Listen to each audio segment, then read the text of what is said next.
Okay, install hints. You're going to have the cam sensor removed from the engine. 2 Phillips screws here to remove the electrical portion of it. Take that off. You're going to see this screw flush down with that cup. You're going to take this Phillips screw off. This Phillips screw is going to be replaced by the Allen headed screw that's in the kit. You're going to remove this. There's a slot on the bottom of this. It's got a tab. This one doesn't. It's already been removed, but the tab will be right there. You can see what's left of it. I just hit it with a file for flush purposes for another test, but the whole goal is to get this slot lengthened closer to the screw hole.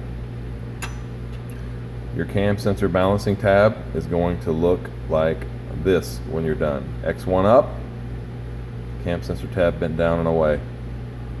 Here's a cup that's been modified. See how the tab hole slot, if you will, is closer to the screw hole. You're going to get the balancing tab and stick it in the hole like this. You're going to put the Allen headed screw in there. There's a tab sticking through the new one, and you want to bend it to where it's going to interface this keyhole or keyway. This washer is what's going to be there under a factory sensor. This shim, excuse me. I call it a washer or shim. That's what I'm referring to.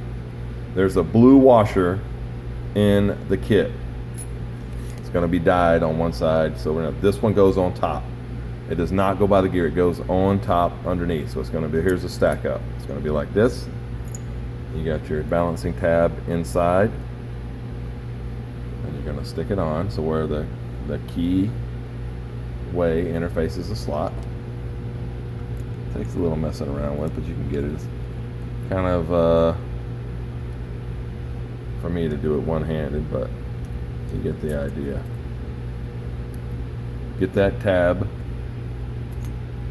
in the slot. There it is. Like that. And then you're going to get the Allen screw with the lock washer. It's already got it's already got Loctite type of thread holder on the, and you're going to run that in down, so it'll be just like this, tighten down all the way.